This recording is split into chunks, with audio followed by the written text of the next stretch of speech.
In Revelation chapter 14, verse 9, we read, "And the third angel followed them, saying with a loud voice, If any man worship the beast and his image, and receive his mark in his forehead or in his hand." Now, what is the mark? You'll notice in the picture, these people have 666 tattooed on their head. It almost looks like it was cut out with a knife. Of course, we can't say that the picture is accurate. It sure speaks a lot to me, though. Looking at that picture, I don't like to look at it.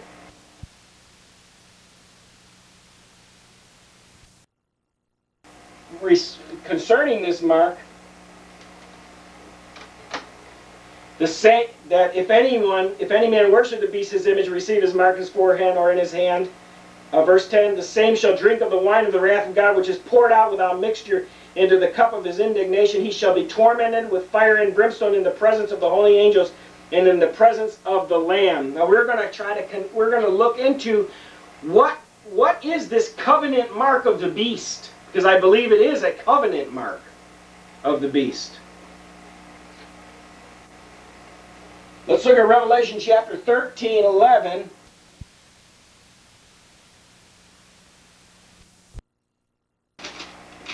Where we read, "And I beheld another beast coming out of the earth. He had two horns like a lamb, and he spoke like a dragon." Now we know that this beast coming up, he looks like a lamb. We know Satan likes to counterfeit. We know who the Lamb of God is. This is the Lamb of Satan. See, he speaks like a lamb, or he looks like a lamb, but he speaks like a dragon. He's got two horns on his head. And we know that he represents a religious leader of some kind of religious order or religion, world religion, because he's called a false prophet. He's distinguished that way in the book of Revelation. The two horns may very well represent the two large religions of this territory here. And you don't have to be a psychic or a historian or much of anything to guess what it might be, because if you look at the landmass, Laura? Islam and Catholicism. Islam and Catholicism. If you take those two religions, you're incorporating almost that whole area. Islam and Catholicism. So we would expect that it's very possible that this false prophet is going to rise up and attempt to unite these two religions together, along with the rest of the people of the world, but especially that because that's the landmass we're talking about. Remember, it's not only Europe, but Europe is going to expand into those Muslim-dominated areas. After the Turkish invasion, those are all Muslims. Turkey, Iraq. Babylon is Muslim right now. Egypt, in Syria, we said the Antichrist comes out of Syria. All those areas there are Muslim. Well, we can see that going on even with the apparitions of Mary that are appearing, and she's calling for unity. And the Catholic Pope has also indicated that he believes the Muslims are saved anyway. Revelation chapter 13, 12, "And he exercises all the power." Yeah, the Pope is, that's in Vatican II. They acknowledge that the Muslims are saved through their faith in Allah. "And he exercises all the power of the first beast before him, and causes the earth and them which dwell therein to worship the first beast, whose deadly wound was healed." You'll notice that it is through the efforts of this false prophet that the earth is caused to worship the first beast, whose deadly wound was healed. Well, the first beast, of course. Now remember, when we're looking at, we pointed this out before, but remember, the beast represents a system and also represents an individual. Just like the false prophet represents a system, but it also represents an individual. 2 points from what we just read. He exercises all the power of the first beast before him. That means this false prophet will be able to exercise all of the power and authority that Antichrist himself possesses. One of the things that is accomplished when someone strikes a covenant with another is that, if you'll study covenant at all, blood covenanting, whatever the one has, the other one gets. The authority the one has, now the other one has, because he's doing what he's doing in the name of the other person. So what we see is that the false prophet and Antichrist will be in covenant relationship together. That's why he's exercising all the power of this first beast, the Antichrist. Number two, he causes the earth and them that dwell therein to worship this first beast. Now we know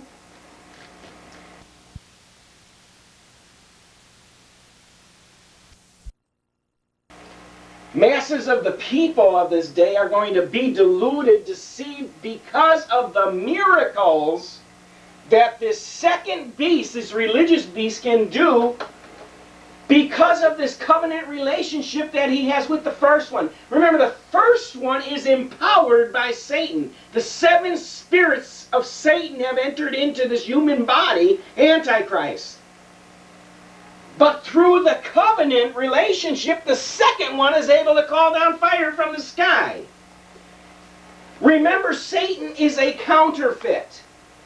Satan strikes a blood covenant because that's what Jesus did. Jesus makes a blood covenant. A blood covenant requires a marking in the flesh. Yes. Satan likes to make Christians believe that they don't have power through God. Yes. They can't heal, that they can't speak in Yes. tongues, that they cannot do all these things. If these things were normal things in everyday Christians' lives, then these miraculous things would not seem so miraculous. Yes. And they would be a lot more prepared to look for the real Christ. Yes. They would not be deceived by the Antichrist. Absolutely. Absolutely Just my correct. little 2 cents. I agree.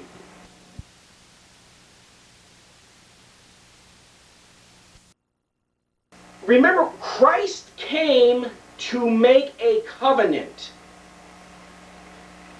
We may be seeing some insight even into this idea of the Antichrist being killed and being raised from the dead. Jesus, a blood covenant was sometimes cut in a hand of 2 people. They were held cuts together. The blood would mingle between them, or it may be cut in the leg. But Jesus, in his blood covenant, he lays down his life. The covenant was cut between man and God because Jesus, as a man, had his body cut and the blood flowed. God, as a God, had his body cut. Jesus was man and God in one body, cut in a blood covenant forever between man and God.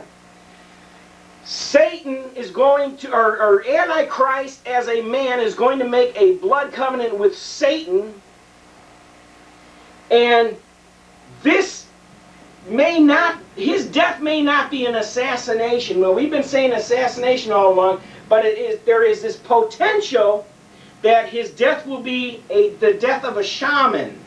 Now, if you'll research the practice or ritual of a shaman, it goes all the way down through history, especially in areas of this Babylonian cult, they would hang the person who wanted to be a god on a stake. When he was hung on a stake, they would cast a spear at him into his side. The spear would hit him and the person would die. When the person died, he would go to the underworld. If he came back to life, he was called a god. That's the ritual of a shaman. Of course, yes? Is that why he says that the beast was wounded by the test of the small sword? The small sword? It says a test of a small sword? That's kind of interesting because, yeah, that would go right along with what we're saying here. what we're suggesting is that Antichrist's death may be deliberately done by his own self, making a blood covenant with the devil, with Satan himself. He is demonically possessed. He gives his life to the devil. Now this is something Adolf Hitler didn't do, but what if he would have? Remember we talked about the spear of destiny. The death of a shaman, the only thing that prevented Adolf Hitler, if that spear of destiny, if he would have been tied to a stake and the spear of destiny would have been plunged into him in a ritual to Satan, and then he rose from the dead, by the rules of the whole ritual of shamanism, he would be classified a god. He would have ascended from the underworld. But that would be very difficult to advertise to people all over the world that he resurrected from the dead. Yes, it would, unless it was made obvious to all that Right. this was what was going to happen. And we're not saying that this is exactly what will happen, or that everyone will even see him rise. But this idea of covenant, when this blood covenant is made with someone, there's a transference of the one's authority with another. And there's a cutting in the flesh. Now it may be possible that after Antichrist makes his covenant and he rises from the dead, then those that have entered into a covenant with him, you can see the engraving on the mark of the false prophet. He took the covenant mark, the cutting in the flesh. If it was 3 6s, and that was, I mean, if that was the cut that he wanted, and people wanted to enter into this blood covenant relationship with him, and that would be the way it was done. But there's a cutting in his flesh here, and then he also is benefiting from this relationship Antichrist now has, because he's in covenant with the Antichrist. Antichrist is in covenant with the devil. So now he has the power. Now a false prophet goes around telling people, see what I can do because I'm in covenant. I've made this blood covenant with our leader, who we know is God in the flesh because he's risen from the dead. He's proved it by ritual of a shaman. Incidentally, this ritual of a shaman, this is something that is, I mean, it's known across the world. It'll be a very significant feat if it was possible to do. And you can also see the parallel between a person being nailed or hung on a spear or on a stake and being impaled with a spear and coming back to life. How close that resembles the crucifixion of Jesus Christ. In fact, some people have even said that Jesus Christ was a shaman. I don't agree with that, but it's some of the some that are antagonistic to the Christian faith. Revelation chapter 13:13 says, and he doeth great wonders, so he maketh fire come down from heaven on the earth in the sight of men, deceives them that dwell on the earth by means of those miracles which he had power to do in the sight of the beast, saying to them that dwell on the earth that they shall make an image to the beast which had the wound by a sword and did live.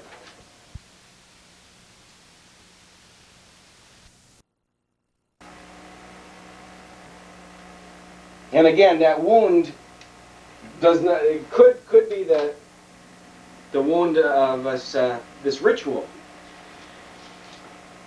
Because if you're going to die and resurrect, you're going to have a mortal wound of some kind. Revelation 13:15, and he had power to give life unto the image of the beast, that the image of the beast should both speak and cause that as many as would not worship the image of the beast should be killed. So this does not happen until after the Antichrist has become endowed or possessed completely by those 7 other spirits, along with the other one that was originally in him. So Satan himself, this is when this person, this Antichrist, actually becomes the son of Satan. Notice a few points here from the things we just read. That they should make an image to the beast which had the wound by a sword and did live.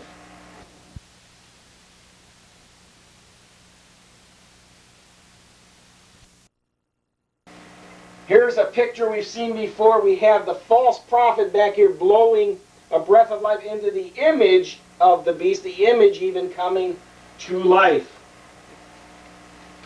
We know the beast had a wound by the sword and did live, and that the image of the beast comes to life. Then we have one other fact here, is that this false prophet, who's a leader of calling for a new world religion, we know that there will be great persecution of anyone who does not go along with this system. As many as would not worship the image of the beast should be killed. This is also supposed to represent this false prophet. You see the two horns on his head. But his appearance has changed a little in this picture. It's not the same artist.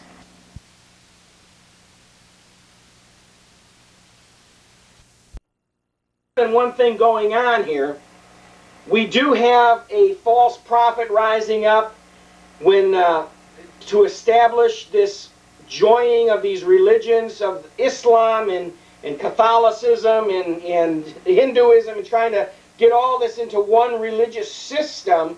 That's one thing that's working, but that's prior to the rising of the beast from the dead. But after the beast rises from the dead, remember that he now begins to proclaim himself as God. Why? Because especially if he's gone through this ritual of a shaman, he's proved himself to be God according to the rite of the shaman by rising from the underworld and coming back to life. So a new religion will be instituted. In either case, persecution of anyone who would, after the rising of the beast, anyone who would not want to be a part of that system will be put to death. But it's very possible that since this unification of this world religious system is taking place prior to this transition period of this Antichrist, remember he rules as a man for 3.5 years, as a god, if you will, for 3.5 years, as a son of Satan. When that first 3.5 years, he's also trying to unite the world in one religion, kind of in a more of a normal way, less of a supernatural way. But still, those who would defy that, will they not also suffer persecution? And it's very, very likely that they would. There is, incidentally, a supernatural quality of this first one. Now, of course, this latter idea of this religious system where the false prophet is actually calling fire down from heaven because of his covenant mark relationship with the Antichrist. I mean, this is certainly supernatural. But the first thing, this first system where they're trying to orchestrate this one world religion, where again the Muslims, the Catholics, the religion that we know. Well, what's supernatural behind that? And I believe that we see that, some supernatural power behind that, in the sense that we see these apparitions of Mary calling for one world religion and religious unity. So recognize that we have witnessed throughout Scripture over and over and over and over how Scripture can have dual prophetic significance, dual fulfillment.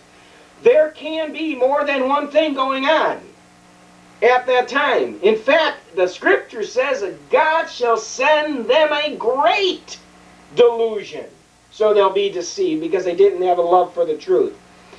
See, some people may say, well, you know what, I'll never take that economic mark. But they'll make a covenant with the Antichrist for occult power. Or the other one, now maybe they'll take that mark of Antichrist, or they won't take that, but they'll go ahead and take the economic mark. There are 3 marks that are talked about, incidentally. There's the name, the mark, and the number.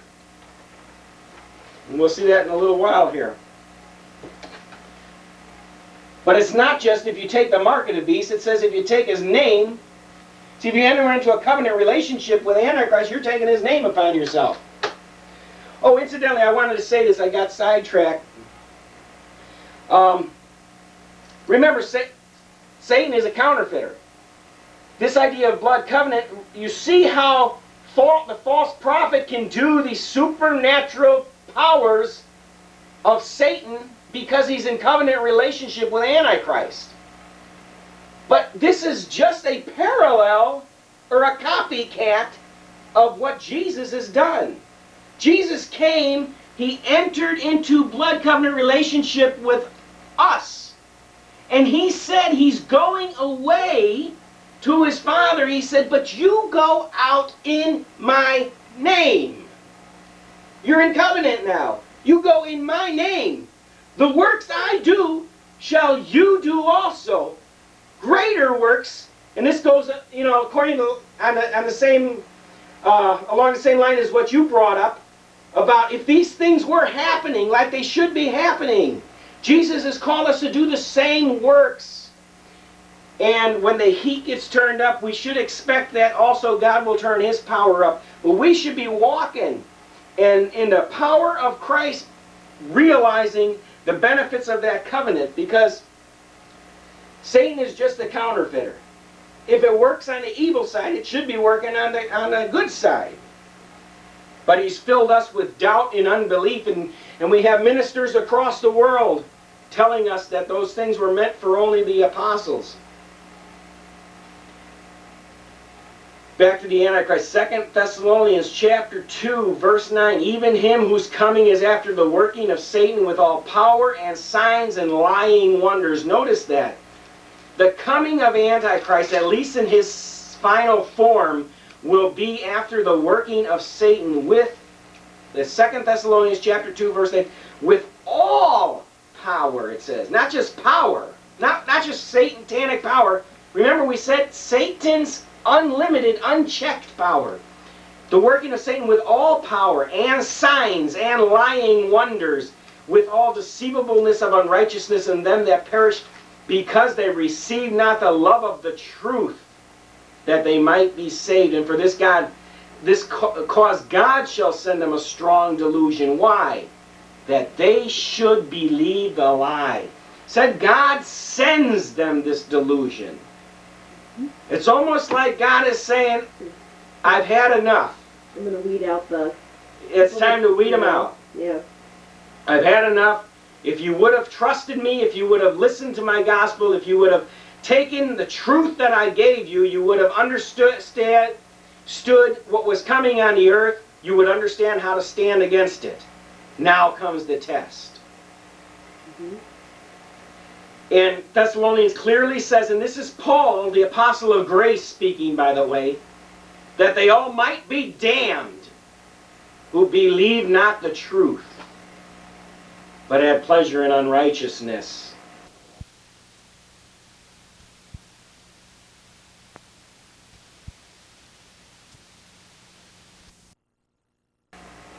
Second Thessalonians chapter 2, verse 9 again.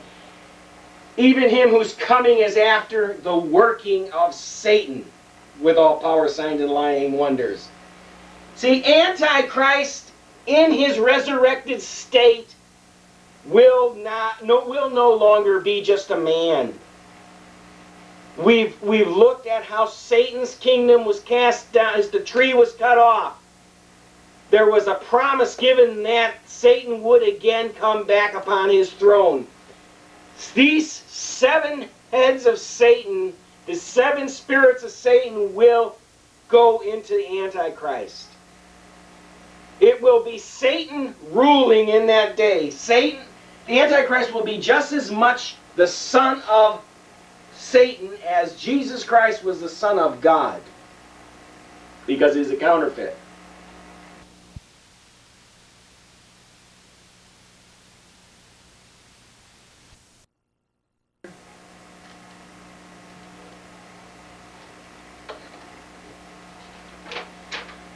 It's verse 10. They perish because they receive not a love for the truth, or love of the truth, that they might be saved. That word saved, again, we've talked about saved. Saved is saved, healed, delivered. We better find out, if we don't know what's in that book, we better find out before it's too late and we can't find out. It says they perish because they received not they didn't have a love for the truth, that they might be saved. Everything we need to know is in that book, because that's our covenant. And that's our covenant rights. Now the third thing's very interesting here. God shall send them a strong delusion that they will believe a lie.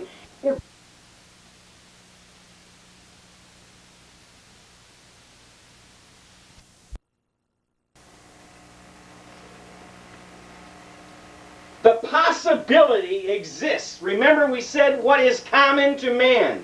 The possibility exists that the coming of Antichrist will include extraterrestrials. In fact, I believe that it is an undeniable fact in the Scripture that this must occur.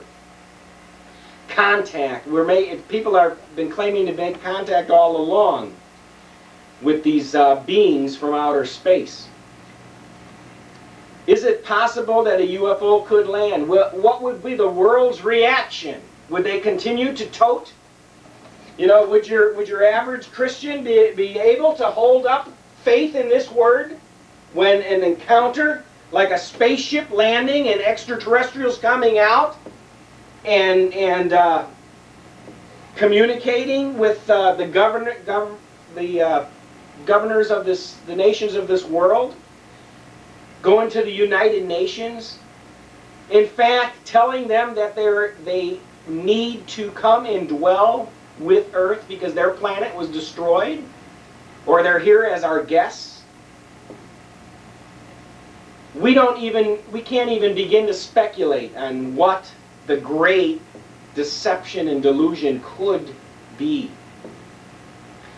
The fourth thing that is apparent reality from Paul's own words is that they all might be damned who believe not the truth.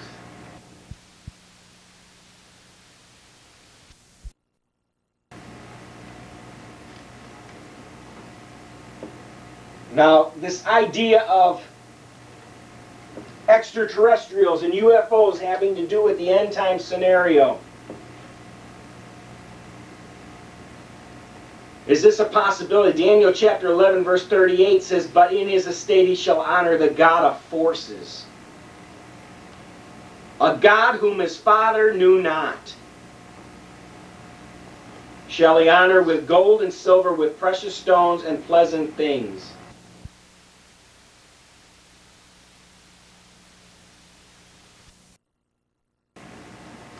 Well, who's the strange God? A God whom his father knew not.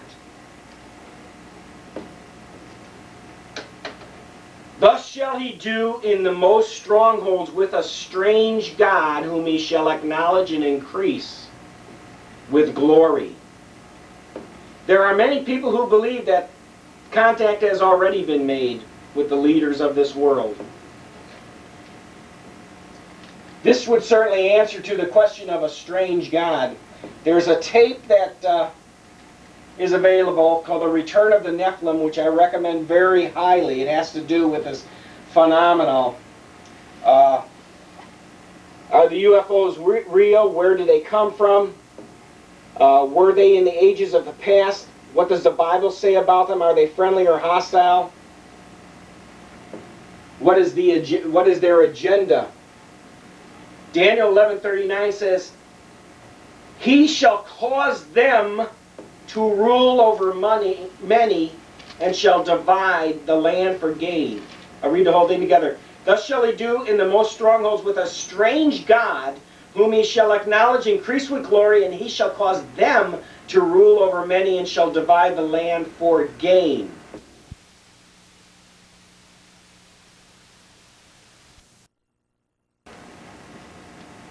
Neil Armstrong and Edwin Buzz, who was called Buzz Aldrin, in Apollo 11, July 21st, 1969, both apparently saw lights from the crater, and there were unconfirmed reports that there were other spacecraft there, two large objects watching them. Armstrong is quoted in some reports alluding to a CIA cover-up. This is not the guy down the street who had a couple hits of mescaline or something and is totally irresponsible. These are famous astronauts, but this is not all. Here's another list of NASA astronauts who have claimed to have witnessed this activity. Ed White from Gemini, James Zulit, James Lovell, Frank Borman, Walter Schirra, Gordon Cooper, Donald Slayton. These are all NASA astronauts. Again, reputable people who have sworn that they've seen this, and some of them swearing that the government is covering things up. Neil Armstrong, again, Apollo 11. Ed Mitchell, Apollo 14. Eugene Cernan, Apollo 17. Maurice Shetland, Chief NASA Communication Systems, who confirmed Armstrong's report. There's millions of people out there that... And yes, there are. Other astronauts. Oh, the reason we're showing this is that these are reputable people. People have a reputation.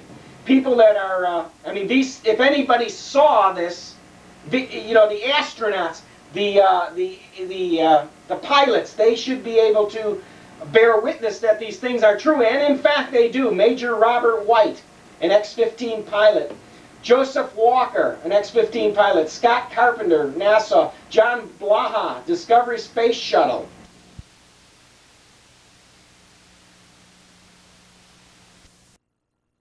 There's John Blaha has this. He's quoted on tape. We still have the alien spacecraft under observation. Some ham radio picked this up when he was up there. So I mean, it's evident that things are going on. 1996, these are NASA's announcements. On August 6th, NASA announced that there was life on Mars. On August 13, 1996, they announced that there was evidence of water on Europa, which is one of the moons.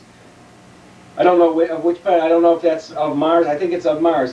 2 missions launched toward Mars: the Mars Observer and the Mars Observer and the Mars Pathfinder with rover.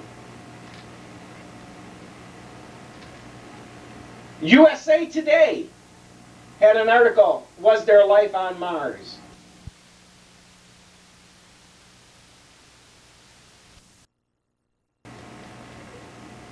As far as UFO documentation, there's 6,000 professional publications that are available in English, 2,200 foreign publications, 1,350 UFO-related periodicals. As far as early history, you can pick up 700 books that were written between 1650 and 1945, all having to do with contact with UFOs. 300 books are written before 1650, showing UFO activity and their communion with people on the earth. 57% of the Americans believe in UFOs. Of course, that doesn't prove anything because people believe it. 15% believe they've seen a UFO. That's pretty wild, 15%. 2% claim an abduction experience.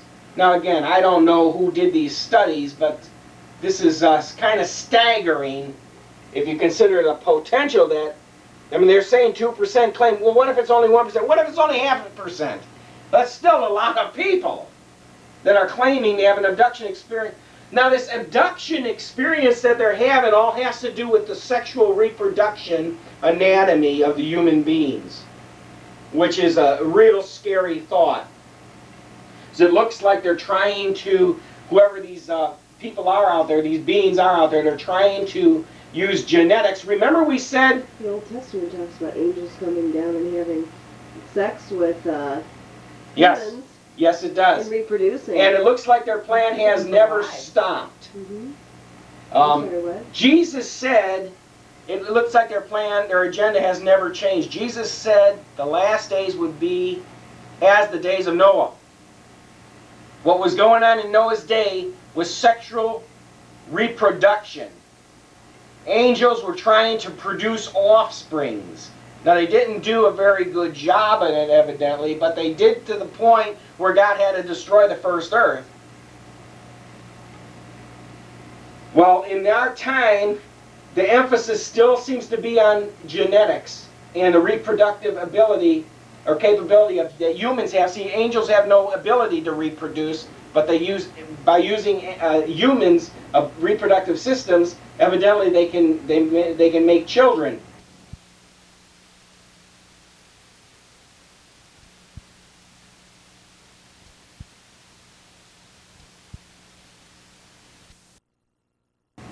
Multiple competent witnesses. Oh, paradoxical behavior. These are some facts of UFOs. Proof of UFOs. There's multiple competent witnesses. They've been plotted on radar. They leave tangible traces on the ground. They photograph. Sometimes they've been photographed. They're sometimes elusive. Their speed is in excess of 6,000 miles per hour without sonic booms. They can turn right angles at over 16,000 miles per hour.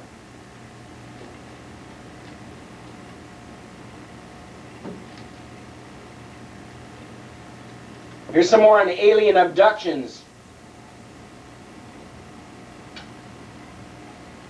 Estimate of 1 to 3% of the population have been reported. Implanting and harvesting of human fetuses appears to be a primary topic.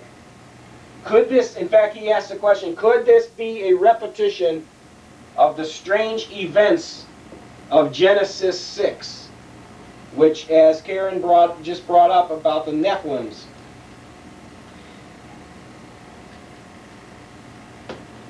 Jude tells us that the angels at that time left their original habitation. The word here of the Greek habitation referring to the body as a dwelling place for the spirit. And he suggests this translation of Jude from which the angels had disrobed. In other words, these angels that went into these semi-human bodies, they disrobed their own glorious body to enter into this human body. Now, why do they need a human body? Well, I think it goes back to this. I think it is essential that they have a human body to have the authority in this earth.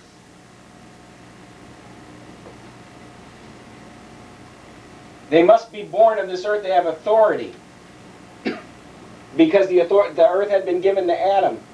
2 Corinthians 5:2 also says, alluding to the heavenly body with which the believer longs to be clothed. And Jesus said we would be clothed with bodies like that of angels.